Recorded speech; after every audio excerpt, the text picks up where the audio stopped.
राष्ट्र के अध्यक्ष लालमणि मौर्य जी, जो कि मूलतः जौनपुर के ही निवासी है।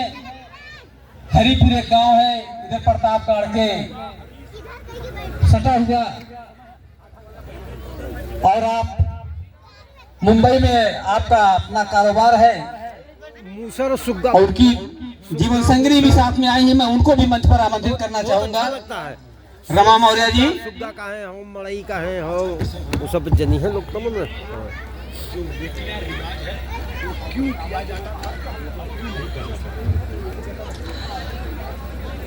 आज यहाँ पर तमाम लोग जुटे हुए हैं।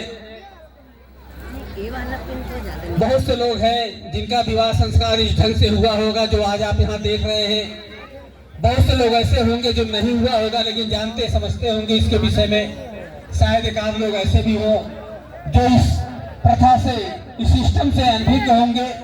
तो दोस्तों, आज का ये जो विवाह संस्कार होने जा रहा है, विश्व गुरु तथागत महामानव भगवान गौतम बुद्ध ने जो जीवन कल्याण के लिए, मानव कल्याण के लिए जो रास्ते बताए हैं, उन रास्तों के अनुरूप उस मार्ग पे चलकर जीवन को कैसे खुशहाल बनाया जाता है।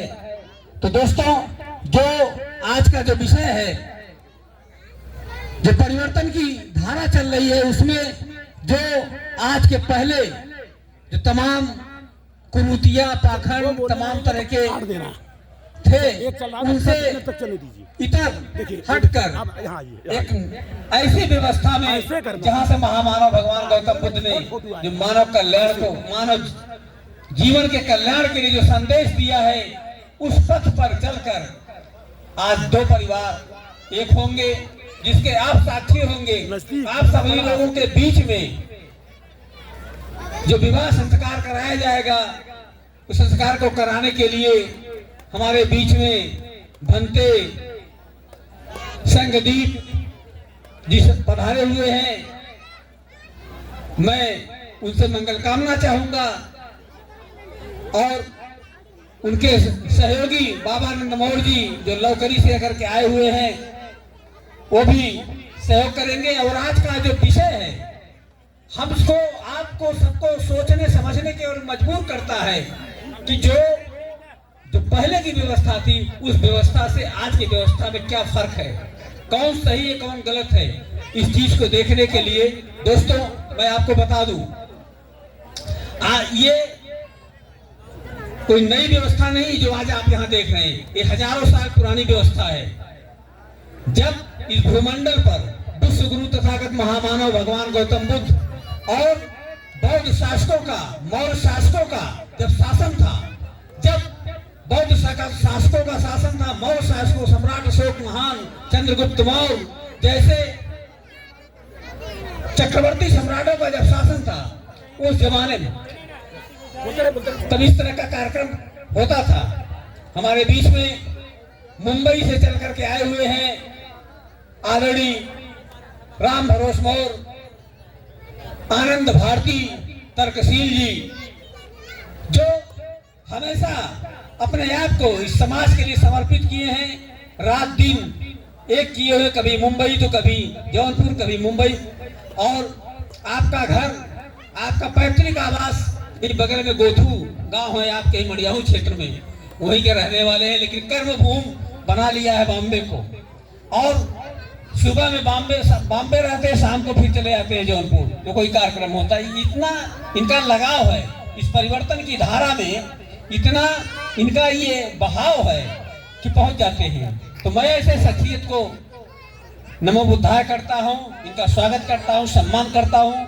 दोस्तों, ये जो व्यवस्था है, जो हजारों साल पहले की पुरानी व्यवस्था है, आज हमको आपको नया लग रहा है, लेकिन ये नया नहीं है, ये बहुत पुरानी व्यवस्था है। लेकिन बीच में हम अपनी मूल संस्कृति से, मूल धारा से हम हट गए। तो चाहे जो कमी हमारे अंदर रही हो, चाहे शिक्षा की कमी रही हो, जागरूकता की कमी रही हो, या हमारी सोच की कमी रही हो, हम किसी के बहकावे में आ गए हो, चाहे जैसे हम अपनी मूल संस्कृति से, मूल रास्ते से भटक गए, और उस मार्ग का, जिस मार्ग का पूरा विश्व अनुसरण करता था, हम उसी मार्ग से भटक गए। लेकिन कोई बात नहीं, जब से जागो तबे से सवेरा। आज की युवा पीढ़ी, जागरूक समाज, नौजवान छात्र जब जाना है, समझा है, शिक्षित हुआ है और अपने पूर्वजों के इतिहास को जब देखा है, पढ़ा है और वह गौरवशाली अतीत, वो गौरवशाली इतिहास जिसकी सारी दुनिया कायल हुआ करती थी, और उसे पुनः प्राप्त करने के लिए, पुनः उसे वापस लाने के लिए आज की समाज जागृत हो चुका है। और धीरे धीरे 25-30 सालों में आप देख रहे हैं बड़ी तेजी के साथ परिवर्तन हो रहा है। तो कुछ बात तो जरूर है, ऐसा नहीं कि हम जो हजारों साल से जो परंपरा लेकर के चले आ रहे हैं उससे इतर हट करके बड़ी तेजी के साथ बदलाव हो रहा है। तो बदलाव हो रहा है तो इसका मतलब कि आपको अच्छा लग रहा है, कोई चीज जब पसंद आती है तभी उसका अनुसरण होता है। तो दोस्तों, शादी विवाह तो एक प्रेम का बंधन है, वो चाहे जिस ढंग से किया जाए, चाहे जिस पद्धति से किया जाए, जिसकी जैसी मान्यता है, जैसी जिसकी सोच है, उस हिसाब से अपना करता है। ये एक प्रेम का बंधन है, दो दिलों का मेल है। दोस्तों, आप सभी लोग इस वैवाहिक समारोह में आए हुए हैं। वर पक्ष एवं कन्या पक्ष के तरफ से आप सभी लोगों का हार्दिक स्वागत, अभिनंदन है। हमारे बीच में मौर्य समाज के सूरत के अध्यक्ष रहे आदरणीय जवाहरलाल मौर्य जी, जिनके भतीजे की शादी है, जिनके आमंत्रण पर हम सभी लोग यहाँ पर मौजूद हैं, वो यहाँ पर आ चुके हैं।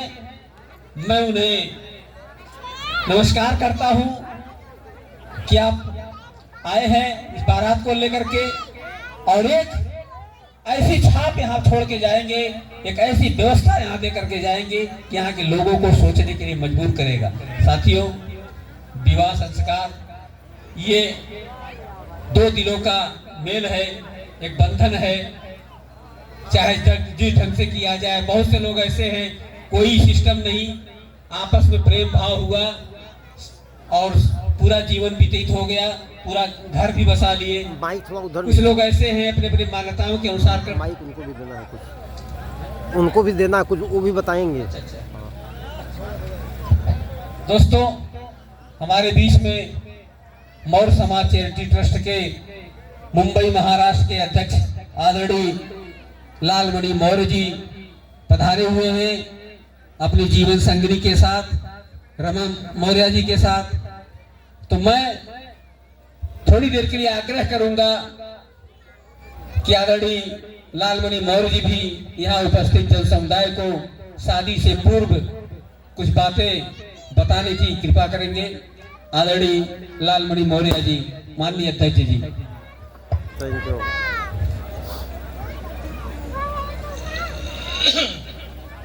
धन्यवाद दूरनाथ भाई साहब, आपने बहुत सुंदर और बहुत ढंग से बात किया और हर आदमी ने समझा और सुना। तो अभी मैं आप लोगों को, जैसे दूरनाथ भाई ने बोले कि बहुत पुरानी संस्था प्रथा है ये, तो ऐसा हुआ कि बीच में आप लोग जानते ही हैं और अधिकांश लोग जानते हैं कि बाल विवाह हुआ करता था। तो जो कुछ आज हम लोग यहाँ पर वैज्ञानिक रीत कर रहे हैं, वो पहले ऐसा बहुत से लोग नहीं करते, आज भी बहुत से लोग नहीं मानते हैं। स्टेज भी बनाते हैं और मारव भी बनाते हैं और उसमें हर विधि विधान से सुबह तक शादी करते हैं। तो कुछ लोग तो यहाँ तक कहते हैं कि ये विधान जो अभी आज यहाँ वैज्ञानिक रीत से शादी होने वाली है, कुछ लोग ये कहते हैं कि पैसा बचाने के लिए करते हैं। लेकिन यहाँ पर पैसा बचाना नहीं है, यहाँ पर आपको समझना है कि अच्छी चीज़ है या बुरी चीज़ है, हम कहाँ मूर्ख बनाए जा रहे हैं। हकीकत यह है कि पहले की जो मजबूरी थी वही आज प्रथा बन गई है। उस मजबूरी के नाते आज प्रथा, और हम लोग उसको समझ नहीं पाते हैं। मैं एक छोटी सी कहानी आप लोग ध्यान से सुनिएगा, जो सुन रहे हैं, जो खाने नाश्ते में व्यस्त हैं उनकी कोई बात नहीं, जो बैठे हैं यहाँ पर जो सुनना चाहते हैं वो सुन रहे हैं। एक छोटी सी कहानी से मैं शुरुआत करूँगा और उससे आप लोग समझना कि कैसे अच्छा है अथवा बुरा है। एक मंदिर था शंकर भगवान का, उस पर एक अंधा भीख मांगता था। कुछ दिन के बाद, 2-4-10 दिन के बाद वहाँ एक अंधी भी भीख मांगना चालू कर दी। अंधी भीख मांगना चालू कर। जो पुजारी था वो बहुत ईमानदार और शरीफ आदमी था। उसने अंधी को 2-4-6 महीने देखा कि ये लोग यहाँ बैठ के भीख मांगते हैं और कोने कुपचे में कहीं जाकर सो जाते हैं। तो उसके मन में दया भाव आया और उसने बोला जाके अंधी लड़की से कि क्या तुम शादी अगर करना चाहती हो तो एक अंधा लड़का भी है, उससे शादी कर सकती हो। लड़की ने जवाब दिया कि क्या वो हमारा साथ देंगे या शादी करने के लिए तैयार होंगे क्या? तो उन्होंने बोला ठीक है, मैं उससे भी पूछ लेता हूँ। फिर उन्होंने अंधे लड़के के पास गया और पूछा क्या तुम उस अंधी लड़की से शादी कर सकते हो क्या? तो अंधा लड़का बोलता है क्या वो मेरे तैयार है क्या? तो अंत में दोनों स्पष्ट हो गया कि दोनों तैयार हैं। उन्होंने पुजारी ने दोनों की शादी करा दी।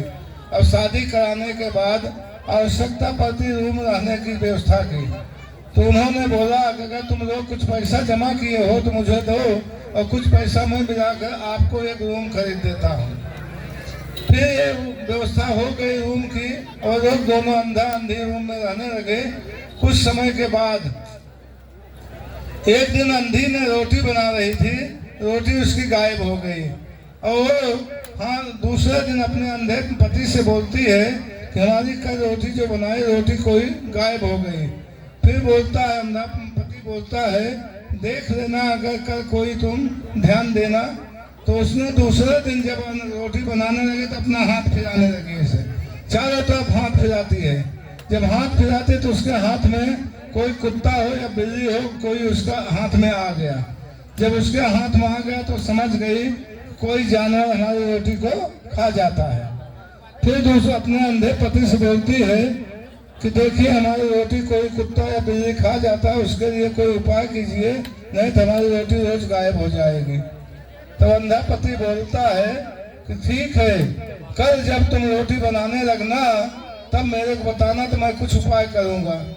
फिर उन्होंने जब रोटी बनाना चालू की, अंधे पति से बोली मैं रोटी बनाने जा रही हूँ, आप देखिए कुछ उपाय कीजिए। तो पति ने क्या किया, एक डंडा लिया और दरवाजे में बैठा और डंडा पीटना चालू किया। और डंडा पीटने के डर से कोई जानवर अंदर नहीं गया और उसकी रोटी बच गई। फिर जब उसी दिन से जब वो रोटी बनाना चालू करती थी तब वो अंधा पति डंडा लेकर बैठता था और डंडा पीटना चालू करता था। कुछ दिन के बाद उसको एक बच्चा पैदा हुआ। बच्चा शरीर से एकदम हिष्ट दुरुस्त पैदा हुआ, आँख कान नाक से सब दुरुस्त हुआ।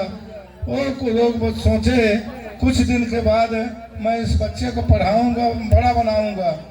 तो वो लोग उसको स्कूल में जब बड़ा हुआ, स्कूल में जाने लायक, तो उसको स्कूल में भी दाखिला दे दिए। अब बच्चा स्कूल जाते जाते बड़ा हुआ। जब उसकी शादी का समय आया तो उसकी शादी भी एक अच्छी लड़की, पढ़ी लिखी लड़की, सुंदर लड़की से शादी हुई, क्योंकि लड़का बहुत अच्छा था। फिर जब बहू शादी करके आई तो बहू जब खाना बनाना चालू की तो अंधा जो उसका लड़का था वो भी एक डंडा लेकर दरवाजे में बैठा और वो डंडा पीटना चालू किया।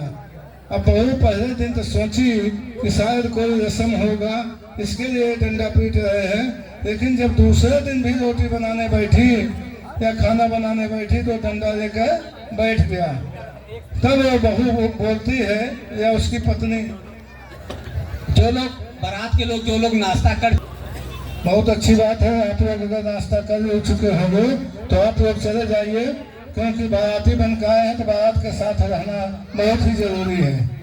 तो जो लोग बैठना चाहे आप आके, कुर्सियां खाली हैं, बैठ सकते हैं और जो जाना चाहे वो जा सकते हैं।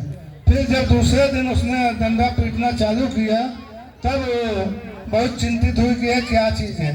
उसने अपने अंधी सास से बात करती है कि मैं कल भी देखा ये डंडा लेकर बैठे थे, दरवाजे में पीटते थे, आज भी मैं देखा, आखिर बात क्या है। अंधी उसकी सास जो थी वो पूरा समाचार बता दी कि ऐसा ऐसा कारण था जिससे कि आपके पिताजी, अंधे पिताजी डंडा लेके बैठते थे, हमारा रोटी बच जाती थी। तो उसने सोचा अगर वो आप भी अंधे थे, हमारे पिताजी भी अंधे थे, आखिर आज तो न ये अंधे हैं न मैं अंधा हूँ, फिर क्यों वो डंडा लेके बैठते हैं। हाँ, फिर उसने अपने पति से बोली कि आपके पिताजी अंधे थे, आपकी माँ भी अंधी थी, जिसके कारण से अपनी रोटी की रक्षा के लिए डंडा पीटना चालू किए थे। लेकिन आज मैं भी अंधा नहीं हूँ, आप भी अंधे नहीं हो, तो रोटी पीटना, ये डंडा क्यों पीट रहे हो। तो समझ गया और उसी दिन से डंडा पीटना बंद कर दिया। तो आज भी हम लोग डंडा ही पीट रहे हैं। देखते होंगे आज हमारे पुरोहित आते हैं और शादी कराते हैं, माड़ों में बैठाते हैं और ये सब रातों रात चलते रहता है। तो हम आप डंडा ही पीट रहे हैं। क्यों? अभी इसमें हमारे बहुत से बुजुर्ग भी हैं, बहुत से साथी हैं, अगर उनसे पूछा जाए माड़ो क्यों बनता है, तो मेरा अंदाज है, जहाँ तक मेरी जानकारी है, 90% लोगों को ये पता नहीं है कि माड़ो क्यों बनाया जाता है। अगर किसी को पता है तो हाथ भी उठा सकता है। अगर किसी को पता हो कि माड़ो क्यों बनाया जाता है तो हाथ उठा सकता है। तो माड़ो बनता है, मैं बता रहा हूँ, माड़ो आज के 100-200 वर्ष पहले हमारे आप पास मकान, घर, कच्चा घर भी नहीं रहा करता था, मड़ई रहता था या मरहा रहता था। 200-400 वर्ष पहले, 200-300 वर्ष पहले आप लोग देख सकते हो, 200-300 वर्ष पहले हमारे पास मड़ई थी या मरहा था। छोटा है तो मड़ई है, बड़ा है तो मरहा है। तो जब हम लोग अपनी लड़की की शादी या बहन की शादी या बेटी की शादी या किसी करने जाते थे, देखते थे कि हमारी लड़कियां आएगी तो मड़ई है रहने के लिए नहीं है। तो जब हम पहले हमारे आपके अंदर शिक्षा का अभाव था, शिक्षा हमारे पास थी नहीं, तो पढ़े लिखे नहीं थे, तो मड़ई में जब बैठते थे तो हमारे पुरोहित जो थे वो ये समझाते थे, भैया आप गृहस्थ जीवन में प्रवेश कर रहे हो, आपको ये सब की चीजों की जरूरत है क्या। देखते हो कि मूसर रखा जाता है, सिर रखा जाता है, लोढ़ा रखा जाता है, हल रखा जाता है, कहीं कहीं हेंगा भी बांध देते हैं। तो ये सब जो क्योंकि हमारे आपके जीवन में उपयोगी वही चीज था, उसी से हमारे आपके जीव को उपार्जन होता था, हल जोत कर, खेती करके, और दूसरा कोई साधन नहीं था। आज की तरह कोई इंजीनियर, डॉक्टर अपने में नहीं रहा करते थे। तो हर इंसान अपने हाथ का 3.5 हाथ का होता है। हर आदमी चाहे छोटा हो अथवा बड़ा हो, अपने हाथ का 3.5 हाथ का होता है। जब वहाँ शादी में बैठते हैं तो बताते हैं पुरोहित जी कि अब आपको कम से कम 2 जन की व्यवस्था करना है, मतलब 2 जन के लिए मड़ई बनाना है। तो आप देखते होंगे लड़की की जब शादी होती है, लड़की के हाथ, उनके हाथ से 7 हाथ नाप लिया जाता है। लड़का जब होता है उनके हाथ से 7 हाथ नाप कर माड़ो बनता, उसी मड़ई को माड़ो बना दिया गया। तो आज अगर हमको आपको माड़ो दिखाना है तो हमको आपको माड़ो, कौन आदमी मड़ई में रहता है? मड़ई में कोई आदमी रहना पसंद ही नहीं करता। हमको दिखाना है तो फ्लैट दिखाओ, बंगला दिखाओ, महल दिखाओ, ये सब बताओ ना, मड़ई बताने की क्या जरूरत है। और उसके बाद आप लोग देखते हैं सुग्गा रखा जाता है। हम अभी जवाहरलाल भाई भले यहाँ वैज्ञानिक रीत से शादी कर रहे हैं, लेकिन उनके यहाँ भी मैं देखा सुग्गा बांधा हुआ था। आप लोग जानते हैं पहले बाल विवाह हुआ करता था। मैं बहनों से ज्यादा चाहूँगा कि लोग हमारी बात को जरूर सुने, दूसरे लोग सुने या न सुने, क्योंकि वो घर में होम मिनिस्टर का ही सब काम चलता है। इसलिए मैं चाहता हूँ कि बहनें हमारी बात जरूर सुने। ये सुग्गा इसलिए रखा जाता था, पहले बाल विवाह होता था, और बाल विवाह में हमारे इसमें जो बुजुर्ग होंगे वो जानते होंगे, उनका पहला खिलौना जो था, दर्जी के यहाँ सुग्गा चिड़ई बन के आता था। 10-12 सुग्गे बन के आते थे, उसमें अलग अलग पूंछ लगा दिया जाता था, चोंच बना दिया जाता था, और धान की भूसी भर दिया जाता था, एक सुग्गा चिड़ई का रूप बना दिया जाता था। और ऊपर चाहे खटिया हो चाहे खटोला हो या कहीं भी बच्चे को जब लेटाते हैं तो उसके ऊपर 10-12 सुग्गा चिड़ई टांग देते थे। बच्चे लोग उसी में हाथ पांव मारते थे। और जो बुजुर्ग होंगे वो जानते होंगे कि हम लोग उसी से खेले हैं, हम भी उसी से खेला हूँ। उसके बाद जब मड़ई में बच्चा लड़का बैठेगा 2 घंटा 3 घंटा शादी होगी, वो रोने लगेगा तो किस चीज़ से बजाएंगे? वही सुग्गा चिड़ई वहाँ दिखाया जाता है, क्योंकि उस समय की मजबूरी थी। आज की प्रथा बन गई है, आज भी हम आप डंडा पीटते चले जा रहे हैं, कभी पता नहीं लगाए कि सुग्गा क्यों रखा जाता है, ये चीज़ क्यों होता है। सबसे बड़ी बात परछन जो होती है, आज भी हुआ होगा परछन, बच्चों के लिए जाकर परछन करते हैं। पहले परछन ऐसी होती थी, ऐसा ऐसा दिखाते थे मुंह से जोड़ा, अभी ऐसा इसको घुमा दिए थोड़ा। क्यों? परछन का होता, जब 2, 2.5 साल 3 साल के बच्चे की शादी होती थी, उनको पता ही नहीं था कि इज्जत क्या, बेइज्जती क्या, सम्मान क्या, सम्मान क्या, शादी क्या, ब्याह क्या, उनको ये पता ही नहीं था। तो माँ गार्जियन लोढ़ा मुसर लेके आते थे, बोलते थे जाते रहे और शादी करने, ध्यान देना, अगर आप जरा भी गड़बड़ी किए तो यही मूसा लोढ़ा देखे रहना, और वापिस आओगे अगर सुनोगी कि तुम बनवासी किए तो यही लोढ़ा मूसा से पूछोगी। आज मैं बहनों से पूछता हूँ, बहुत लोग का कही जाते हैं परछन किए होंगे, लेकिन जरा बता सकें कि किस लिए परछन होती है। लेकिन परछन का मात्र वही कारण था, जब लड़का ससुराल में जाता है तो उसका गार्जियन आकर लोढ़ा मूसा लेकर दिखाता है कि मड़ई में ढंग से बैठे रहना, शादी के समय ढंग से रहना, नहीं तो ये लोढ़ा मूसा देखे रहना, मैं इसी से पूछूंगी। अब बताइए, आज इंजीनियर डॉक्टर प्रोफेसर की शादी हो रही है, आज भी लोढ़ा मूसा दिखाया जा रहा है, आज क्या बच्चे को डरवाया जा रहा है।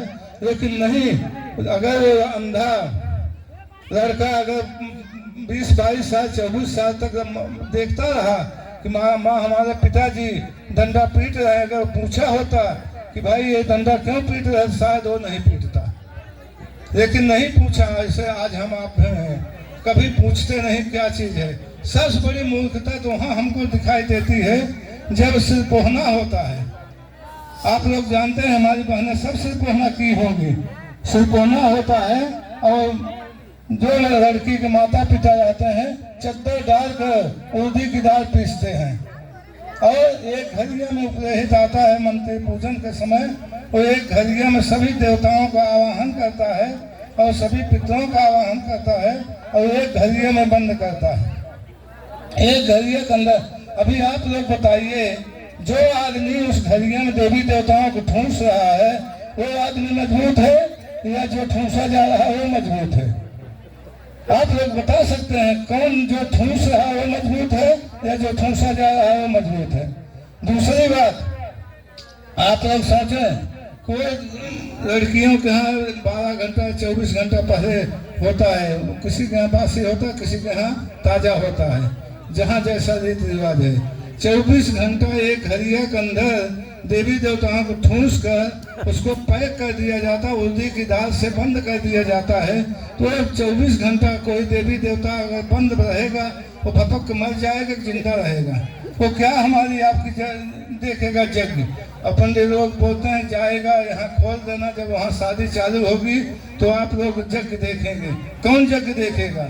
हर चीज, जितनी चीज आप देखते हैं कलशा रखा जाता है। कलशा क्यों रखा जाता है? कलशा का भी रीजन था। पहले, आज के कुछ दिन पहले, 100-200 वर्ष पहले हम आप कुआं से पानी पीते थे, हर दरवाजे पर नल नहीं था। किसी का कुआं 200 मीटर दूर, किसी का कुआं 300 मीटर दूर था, और किसी गांव में एक ही कुआं रहता था। तो जब गर्मी के सीजन में शादी होती थी, क्योंकि उसका रीजन था कि भाई गर्मी के सीजन में खेत खलियान खाली रहते थे, हर घर में अनाज हो जाता था, उसके अलावा रास्ते साफ हो जाते थे। आज की तरह चक्रोट और रोड नहीं हुआ करते थे। फिर जब वहाँ गर्मी के सीजन में दिया जलाया जाता था, पूजा पाठ किया जाता था, तो लोग वहाँ पर दीपक के कारण कहीं कोई घटना न हो जाए, आग ओग न लग जाए, इसलिए बेसिक रूप से एक मटका पानी रखा जाता था कि जिससे वो तुरंत बुझा दिया जाए। जब तक कुआं में जाओगे तब तक स्वाहा हो जाएगा। तो मटका आज भी रखा जाता है, एक घड़ा भर का पानी। ये सब रीजन था, मजबूरी थी हमारी आपकी, लेकिन आज उसको प्रथा बना दिया गया है, जैसे को डंडा पीटते गया है। तो इस बार और देखिए, कन्यादान, दान का मतलब मैं आप लोगों से पूछता हूँ, दान का मतलब क्या होता है?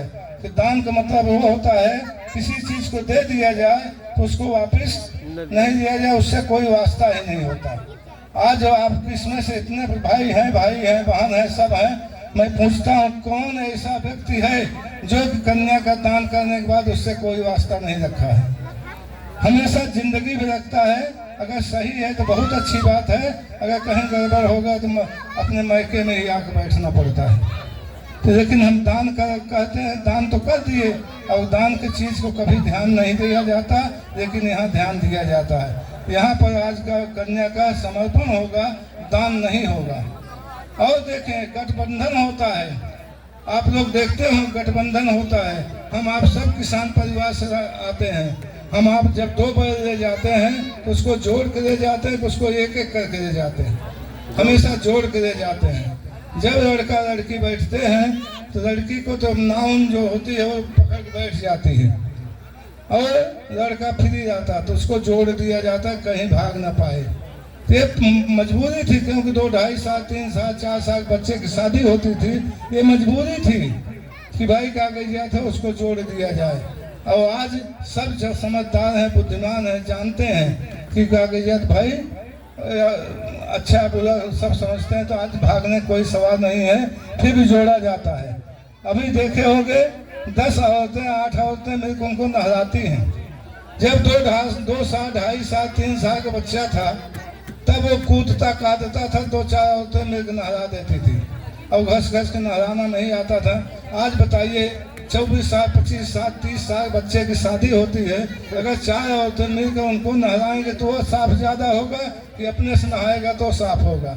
लेकिन वो प्रथा थी पहले 2.5 साल के बच्चों के साथ, वो आज का 30 साल के बच्चों के साथ हो रहा है। ये समझना है हमको, ये हमको मूर्ख बनाया जा रहा है, उसके मूर्खता हमको नहीं करनी है। इसके लिए हम लोग ये कहते हैं शादी करो तो ऐसा जो तर्क संगत हो। जितना भी है मायन मटमरा गुड़ भेड़ देखते होगे बांटा जाता है, गुड़ भेड़ा जाता और मटर की दाल और तेल बांटते हैं, जिसको मटमंगरा कहते हैं। पहले गरीबी थी, इतनी मजबूरी थी। जैसे आज देखे कोई भी शादी करता है तो बाराती को खिला के लेके जाता है, आइएगा भाई दोपहर खाना खा, भले चावल दाल खिलाए लेकिन खिला के लेके जाता था। पहले ये चीज़ सुविधा नहीं थी, गरीबी थी, तो लोग क्या करते थे मटर की दाल को भिगो कर उसका नाश्ता करते थे और गुड़ का दे देते थे, भाई पानी पीकर गुड़ खा के पानी पी लेना और तेल लगा लेना, जिससे आपको हमको हमारे शादी में आना है, सज धज के आना है। तो मजबूरी थी, सब घर में न तेल था न सब घर में गुड़ था, इसके लिए दिया जाता था। आज भी दिया जाता है, मटमंगरा होता है, गुड़ भेड़ी कहीं कहीं कहते हैं, कहीं कुछ कहते हैं। ये सब जो है प्रथाएं हैं पहले की, ये मजबूरियाँ थी हमारी आपकी। आज हम आप मजबूर नहीं हैं, आज हमारे बच्चे पढ़े लिखे हैं, हम भी पढ़े लिखे हैं। अब पहले पढ़े लिखे नहीं थे, समझदार नहीं थे, जो भी कोई कहता था उसी को करते थे। इसीलिए कहना नहीं चाहिए, मजबूरन कहना पड़ रहा है। हम लोगों को पिछड़ी जात कहा जाता है, क्योंकि हम दूसरे की बात को सुन सुनकर वो काम करते हैं, अपने मर्जी से नहीं करते, अपने तर्क से नहीं करते, अपने दिमाग से नहीं करते, जिसके कारण हमको पिछड़ा कहा गया है और आज हम लोग उसमें गर्व करते हैं। तो हमको ये चीज़ नहीं देखना है, हमको तर्क करना है, कोई काम करना है, क्यों करूँ इस चीज़ को जरूर समझना है, क्यों किया जाए इस चीज़ को जरूर समझना है। कहीं कोई कह रहा है कि ये चीज़ करो, ये चीज़ करो, ये चीज़ क्यों करो, ये चीज़ समझना है। अभी देखते हैं एक छोटी सी कहानी है। एक जगह एक आदमी सत्यनारायण कथा सुनाने गया, सत्यनारायण कथा सुनाने गया तो गोबर का गौरी बना दिया। तो जो सुन रहा था वो लड़का बोलता है कि मैं ये तो गोबर है, मैं कैसे इसको गौरी मान लूँ। वो बोलता भाई 2 घंटे के लिए मान लो, उसके बाद भले नहीं मानना। वो बोला कैसे मान लूँ भाई, गोबर तो हम देख रहा हूँ, इसको कैसे गौरी मान लूँ। बोला 2 घंटे के लिए मान लो। उपरहित जो थे उसको मस्का मारकर बोले 2 घंटे के लिए गौरी गणेश मान लो। बोला ठीक है, मान लिया, कथा सुन लिया। कथा सुनने के बाद उसने गया गोबर का 2-4 लड्डू बर्फी जैसा चिपरी बना कर आया, बर्फी जैसा चिपरी बना कर आया। बोला कागजात महाराज ये पेड़ा खा लो आप। तो बोलते हैं ये तो भाई गोबर है, मैं कैसे खा लूँ। बोला 2 घंटे के लिए एक बार हमारे कहने से खा लो। आपके कहने से मैं गौरी गणेश मान लिया, तो हमारे कहने से इसको मिठाई मान लो, खा लो। पंडित जी ऐसे उठ के भागे जैसा कहा कि साइकिलिया छोड़ के भाग गए। तो ऐसी चीज है। तो हमको आपको तर्क संगत काम करना चाहिए, किसी के कहने से नहीं करना चाहिए। हम आप आज पढ़े लिखे समझदार हैं, बुद्धिमान हैं, इसलिए हमें कोई भी काम करें तो जानबूझ कर तर्क संगत होनी चाहिए। कोई भी काम हो तर्क संगत होनी चाहिए। ये हमारी बातें हैं। मैं मानता हूँ कुछ लोगों को शायद न पसंद आए, लेकिन जो बात है ये एकदम बिल्कुल सत्य है, माने या न माने, लेकिन आप लोग इसको समझना। तो इस चीज को समझना और कोई भी काम करें। सब पढ़े लिखे हैं। आज 30, 35, 20, 22 साल, 24 साल, 25 साल के बच्चों की शादी होती है तो समझदार है। आज शायद कोई माता पिता ऐसे हो जो अपने बच्चों को नहीं पढ़ाता हो, लेकिन ऐसा मूर्ख बनकर काम नहीं करे। कोई काम अपने समझदारी से, अपने दिमाग से, अपने बुद्धिमत्ता से काम करे, उनका भविष्य में उज्जवल होगा और पिछड़ापन खत्म हो जाएगा। एक चीज मैं पक्की गारंटी करता है कि पिछड़ापन खत्म हो जाएगा। हम पिछड़े नहीं हैं, समझदार हैं, पढ़े लिखे हैं। कोई डॉक्टर है, कोई इंजीनियर है, कोई बिजनेसमैन है, कोई न कोई सब काम करता है, किसी भरोसे नहीं जी रहा है, किसी इसलिए हमको आपको तर्कशील बनना है और तर्क के साथ ही जीना है। तभी हम आप आगे बढ़ेंगे, आगे उन्नत करेंगे और उन्नत के साथ साथ हमारा गुडविल भी अच्छा रहेगा। ये हमारा कहना है। उसके बाद जो भी आप लोगों की इच्छा हो, हमारे कोई ऐसा दबाव नहीं है, लेकिन आप लोग कोई भी काम करो तो जरूर सोच कर कि मैं क्यों करता हूँ। कोई भी काम करें, ये सब प्रकृति का है। अभी आप देखिए ये ठंडी का सीजन है, सबके ऊपर कोट है, जैकेट है, ये है प्रकृति के कारण है, न कि यही गर्मी सीजन होता तो सब तो ये सब तर्क है कि हाँ आज क्यों ये पहने हैं और गर्मी के सीजन में क्यों नहीं पहनते हैं। इसका रीजन है। ऐसे हर चीज का रीजन है। बिना के कारण के कोई चीज होता नहीं। इसलिए कारण को समझो, ये चीज क्यों है, काहे को है, कैसा है। अभी मैं ज़्यादा नहीं बताना चाहता हूँ, बहुत सी चीज़ें बात करना है। मैं भी चाहता हूँ कि बारात में शामिल हो जाऊँ, शादी के साथ आ जाऊँ। इसके लिए मैं अभी यहाँ पर अपने बातों को विराम करता हूँ। अगर किसी को कोई चीज़ समझना हो, पूछना हो तो मैं यहाँ पर हूँ, पूछ सकता है, समझ सकता है, कोई चीज़ कर सकता है। कोई हमारे तरफ से कोई किसी को जबरदस्ती नहीं है, कोई बंधन नहीं है। सब समझदार हैं, बुद्धिमान हैं और अपने दिमाग से हर आदमी काम करता है। अपने दिमाग को उपयोग करो तभी आगे बढ़ोगे। आज देखिए बाबा साहब अम्बेडकर की बात हुई है यहाँ। बाबा साहब अम्बेडकर 32 डिग्रियों के ज्ञाता थे, 64 भाषाओं के ज्ञाता थे। तो उनका आज इज्जत मान सम्मान वो किसी के पीछे नहीं चले हैं, तो आज उनका मान सम्मान इज्जत बढ़ रहा है। इसीलिए आप सावित्रीबाई फुले ऐसी महान महिला थी, ऐसी महान महिला थी जिन्होंने प्रथम शिक्षिका महिला के हम लोग बोलते हैं सरस्वती देवी। सरस्वती देवी आज तक किसी बच्चे को नहीं पढ़ाई है और न उन किसी कॉलेज में रही है, लेकिन सावित्रीबाई फुले ने हर इतना संघर्ष किया। यहाँ तक कि जब वो पढ़ाने निकलते थे तो लोग बोलते थे लड़कियाँ पढ़ने के सर पर चढ़ के नाचेंगे। आज कोई माँ बाप ऐसा नहीं है जो अपने बच्चियों को न पढ़ाता हो, और पढ़ाना चाहिए और ये बहुत जरूरी है। शिक्षा ही सबसे प्रमुख चीज है, इसलिए पढ़ाना चाहिए। और कहा कि सावित्रीबाई को जब मारने के लिए, यहाँ तक इतना छुआछूत भेदभाव था, जब मारने के लिए गए तो उनके साथ हरिजन मतलब कहा कि निम्न जात के दलित लड़के साथ में थे। उसकी छाया जहाँ तक गई वहाँ से वो लोग भाग गए, मारने के लिए गए थे। लोग उनके ऊपर गोबर फेंके, कीचड़ फेंके, क्या नहीं किए। यहाँ तक कि वो 2 साड़ी एक जाती थी, रास्ते में एक कीचड़ से भीग जाता था तो दूसरी साड़ी पहन के स्कूल में पढ़ाते थे। लोग जितने महापुरुष हैं बहुत संघर्ष किए हैं, आज इसीलिए स्टेज पर उनका नाम लिया जाता है। हम आपको भी चाहिए कुछ ऐसा कर्म करें कि यहाँ पर अभी हमारा आपका भी नाम होवे। जीना खाना कुत्ते बिल्ली जैसा बहुत से लोग जी रहे हैं, पशु पक्षी बहुत जी रहे हैं, लेकिन हमको आपको इंसान है, सबसे बड़ी नियामत इंसान की होती है इसे उनको चाहिए कुछ ऐसा कर्म करे जैसे आज महापुरुषों का नाम हो रहा है, कम से कम गांव में तो नाम होना ही चाहिए। बस मैं अपनी बात को यहीं से विराम करता हूँ। आप